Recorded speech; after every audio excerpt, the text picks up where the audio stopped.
Part 2. Seeing us, she frowned. What do you want? Didn't your mom tell me to get lost? I knew Tess had every right to be mad. She wasn't obligated to help us. Sniffling, I mustered the courage to ask, Tess, could I borrow your phone to call my dad? She handed over her brand new smartphone, and I called Dad again and again, but he didn't pick up. Tess, noticing my struggle, took the phone from me and dialed a few more times herself. Finally, someone answered, but it was a woman. I asked her where my dad was, and she snorted before handing him the phone. Oh, annoyed, he asked, what? Is this your mom making you call? Tell her I'm not coming home. No, it's not her, Dad. Finn has a fever. Please come back and take him to the hospital. He scoffed. Yeah, right. Tell your mom even if both of you die, I'm not coming back. Tess's jaw dropped and she snatched the phone, yelling, what kind of father talks to his kids like that? Why don't you do us all a favor and drop dead already? She hung up with a sharp click, then looked at us and sighed. All right, I'll take you to the hospital. The doctor said it was a good thing we'd come when we did. Finn was burning up and convulsing from the fever any longer, and he could have suffered brain damage or even worse. Sitting in the hospital waiting area, I turned to Tess and said, I'll pay you back for the hospital bills, Tess. She pointed to my face. You should get that looked at too. You're a mess. She handed me a small mirror,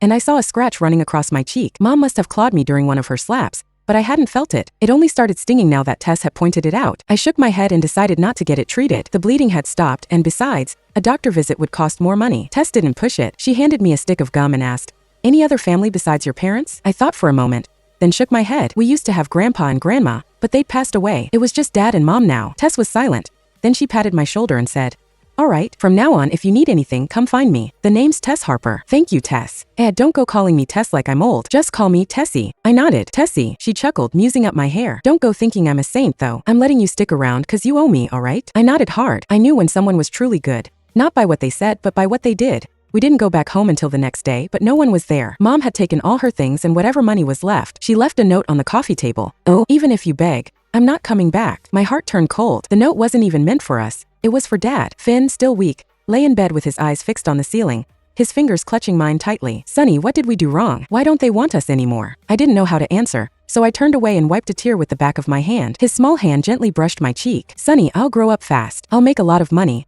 and I won't ever let you cry again. I buried my head in the blanket, feeling a stinging pain behind my eyes. Soon the fabric was soaked through. I held him close, thinking even if they're gone, we can still make it. Search 66630 on NovelMaster app to read more.